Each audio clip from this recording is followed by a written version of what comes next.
दिगंबरा दिगंबरा श्रीपाद वल्लभ दिगंबरा. नमस्कार मंडळी. आज मी श्री स्वामी समर्थ मठ पालववाडी येथे आलो आहे. इथे भाई अंगणे पेंटर हे रंगरंगोटीचं काम करत आहे ते पाहू चला. आणि हुबेहूब चित्र रंगवलं आहे ते श्री स्वामी समर्थ एकदम जिवंत आहेत असंच वाटत आहे ते पण पाहू चला.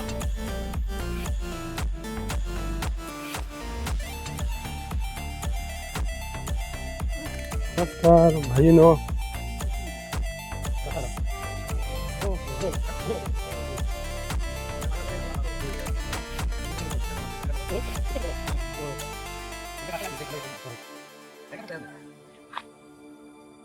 भाई कधीपासून काम करतास? या कधीपासून सुरू केलास की पिझ्झा या ह्याचं? ह्या आता शेडिंग टाकतं रंग मारून ठेवलेलं आणि ह्या रंगमंच सगळे आता झाले 5-6 दिवस झाले 7-8 दिवस झाले. होय. स्वामी ह्याचा हम्म. छान काम केलंस. First class. असतं जेव्हा नाही करत. हम्म.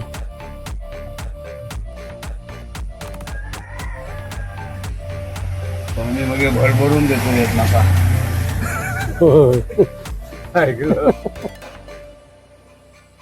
नाही तेवढी तुमची कलाकारी असा अनुवाद नाव असा नाही. पेंटर कधी कोणाकडेच पेंटिंगचा एवढा अनुवाद काम नाही. नाही एवढं तुम्ही करतास थोडं. बाकीचे झाले सगळे त्यांचे पण असला काही नाही. होय.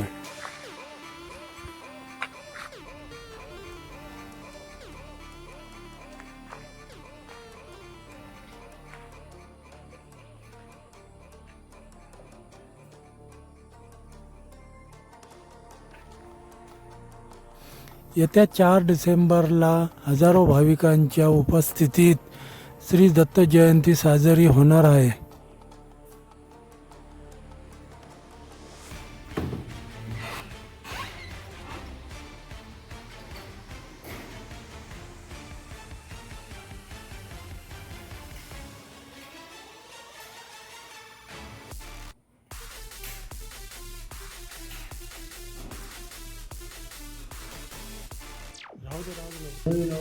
श्री स्वामी समर्थ मठ या गाभाऱ्यातील सर्व पेंटिंग भाई अंगणे यांनी केलेली आहे.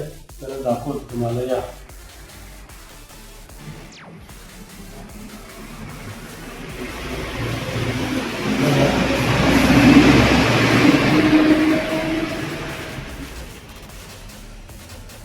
दत्त महाराजांचं चित्र हे त्यांनी रंगवलेलं आहे. हुबेहूब दत्त महाराज साकारले आहेत त्यांनी. आणि हे बघा. आणि हे वॉल पेंटिंग पासून हे सर्व रंगकाम आणि हे चित्र वगैरे जे दिसतात आहे हे सर्व त्यांनी केलेले आहे. आता बाहेर तुम्हाला रंगमंच रंगवतात आहे ते तुम्हाला दाखवतो.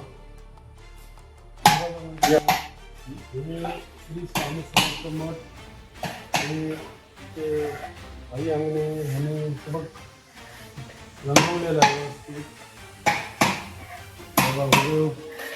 चित्र कला त्यांची अक्षर वगैरे मस्त वगैरे केलेलं आहे.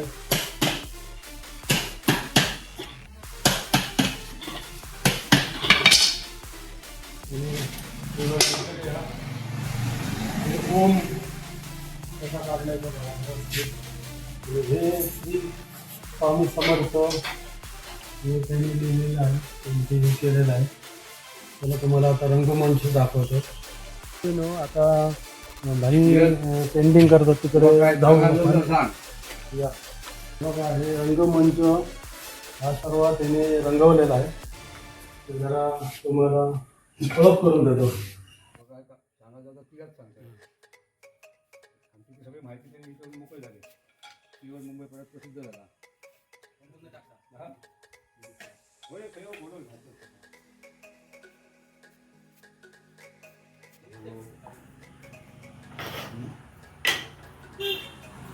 दत्त जयंती कधी आहे आता? 4 तारीख 4 तारीख 3 आणि 4 तारखे कार्यक्रम आहे. हां हां 3 तारीखला लहान मुलांच्या कार्यक्रम आणि फुगड्या बायकांच्या, आणि 4 तारखेला दशावतारी नाटक, हम्म. बाळकृष्ण गोरे दशावतार नाट्य मंडळ. आणि हे जेवण हा जेवण असतात कोणातर्फे? कोणातर्फे नाही, ते ह्याचे मंडळ. मंडळाचं? हा, कोणी अन्नदान वगैरे असं करतात ना. हां हां तू वाटाणं दिलं आणि कोणी काय तांदूळ दिले, कोणी कसं, कोण नाही कोणतरी अन्नदान करतो. नवीन चंद्र पालव हां त्यांचा मठ, त्या मठामध्ये हे चालू आहे काम. झालं माझं मनोगत. मग त्याच्यातून अन्नदानात सुद्धा सगळं केलं जातं.